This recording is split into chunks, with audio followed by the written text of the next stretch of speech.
Welcome to another episode of Eberhart Outdoors, and this one's going to be about ScentLok head covers, gloves, and beanies, and the proper manner in which to swap those out and deadsorb them in comparison to your physical hunting suits being jackets and pants. Because 40% of your odor comes out of your head via your hair follicles, if you have a beard, your neck area, your mouth, your nose, your ears. About 40% of your odor comes out of your head. So obviously head covers with drop down face masks or beanies need to be deadsorbed at least twice as frequently as your jackets and pants. And it's very much advised by me to own several head covers. I guess my point is that suits, you can deadsorb, 3 to 4 or 5, possibly even up to 6 hunts. It is how often they need to be deadsorbed, depending on the weather. If it's hot out and you're perspiring a lot in the early season, they need to be absorbed probably every 2 to 3 hunts. If it's colder out and you've got several undergarments on and you're not perspiring, 4 to 6 hunts is fine as far as deadsorption. But the head covers need to be deadsorbed at least every 3 hunts, if not more frequently. So my advice is to have multiple, probably at least 3 head covers, and then just alternate them and then deadsorb them as needed. Because a lot of times, if you're sweating on a morning hunt in the early season, you're not going to have time to deadsorb it for the afternoon hunt. So if you have multiple head covers, you can wear one in the morning, one in the evening. Or if you're on a several day hunt where you don't have access to a dryer, you've got multiple head covers that you can swap out while wearing the same ScentLok jacket and pant during that entire time. Everything in this tote's deadsorbed, so this is all ready to go. So I want to handle it with my gloves on, even though I washed my hands in scent-free soap before I came downstairs. So for instance, this is a lightweight, this is an older one, they don't make this one anymore, but it's the same weight as the lightweight Savannah head cover. So that's one you're going to wear in early season. So obviously it's going to be warm, you're going to perspire more, and because this is worn right over your skin, this is going to get perspiration on it. So this needs to be, anything early season, you probably should deadsorb at least every other sit, the head cover. The jacket and pants probably every 4 sets, because you have something underneath. Usually you have maybe a lightweight long sleeve tee or base undergarments, something very, very lightweight, which is going to absorb some of the perspiration so it doesn't get onto your physical suit. But the head cover is against your skin and it's against your hair. When you take a shower in the morning in everyday life, your hair's clean when you get out of the shower. But when you go to bed, it's oily, because we're always excreting body oils out of our skin. Hair follicles is one of the places where those oils gather and bacteria forms, and bacteria multiplies much quicker where they actually have a lot of hair to breed in. Basically, it's not just on open skin, it's down underneath where there's lots of oils and it's warmer. So hair follicles in hair or beard are great breeding grounds for bacteria.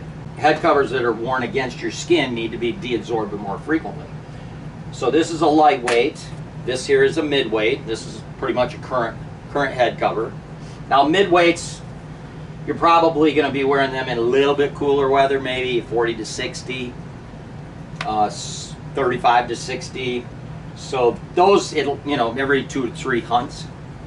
And then when you get into this heavier stuff, like this is a BE1 head cover, the heavyweight head cover, and it's got a pretty deep napped interior. So this is something you're going to be wearing when it's, 10 degrees to 30, 35 degrees. So you're not going to be perspiring whatsoever. So that one, again, that's going to be deadsorbed every 2 or 3 hunts, because it's still going to be against your hair. It's going to be against your skin on your neck area. And then this one here is another cold weather head cover. This is their radar radar head cover. I really like this because it has these little flaps that if you want to, you can put them down over your ears. They also make these beanies. Now these beanies are not standalone head covers. Okay, they don't have a drop-down face mask. They don't cover the hair sticking out of below the beanie. They don't cover a beard if somebody's wearing a beard. They don't cover your neck. So this is not, I reiterate, a beanie is not a standalone head cover. A beanie is used in conjunction with a head cover. If you're going to be in bitter cold temperatures, you know, you can wear this over top of your head cover because these stretch. And even though they have carbon in them, it's not a uniform layer like it is in a head cover that does not stretch. So as these stretch, they become more permeable and create a lot of gaps where odor molecules can pass through the actual carbon because there's a lot of gaps. So this cannot be worn as a standalone piece. Gloves are another thing. You know, you perspire out of your hands quite a bit. So gloves, probably you should have a couple pair of gloves and alternate them every 3 or 4 hunts as well, maybe twice as frequently as you would deadsorb your suit. The reason I'm showing this is because I've had 3 or 4 bow hunters over the last year out of the thousands of scent control regiment documents I've sent to hunters. I've had 3 or 4 hunters email me that they've had deer come in from downwind and raise their snouts, not necessarily wind them, but just notice something isn't quite right, and then they keep going on about their business, but they hit enough scent that it arouses a reaction from them. And anytime you get any type of a reaction from a deer where they are trying to smell something, they're more aware of what they're doing.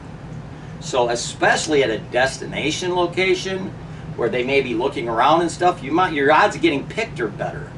If it's in a transition zone, the odds of that ever happening where deer are just passing through is very, very slim. But at destination zones, you want to make sure you have your head covers deadsorbed frequently enough that they're not going to pick up any of that head odor molecules. It's very important. And I talked to all these guys because I called every single one of them back, talked to them on the phone, because at the time I didn't know what they were doing wrong. And of these 3 or 4 guys, and these are just guys that I noticed head cover issues, they went through their process. Yeah, they were using a ScentLok pack, or else they were washing their generic packs religiously in scent-free detergent and keeping them clean and in a scent or airtight tote. So I knew that was probably okay.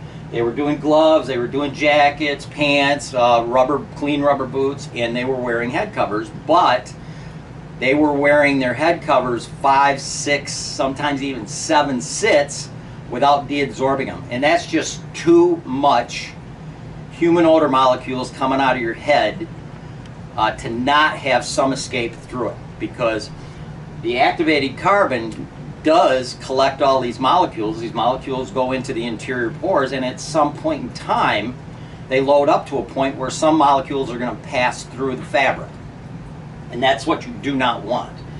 So it's really simple. It's in, anytime I've sent scent control documents to anybody, which again, it's been about 3,000 in the last 18 months, this information is in there. In fact, I think it's in the proper care and use, which is the #1 document, and I would assume it's also in the #2 document as well.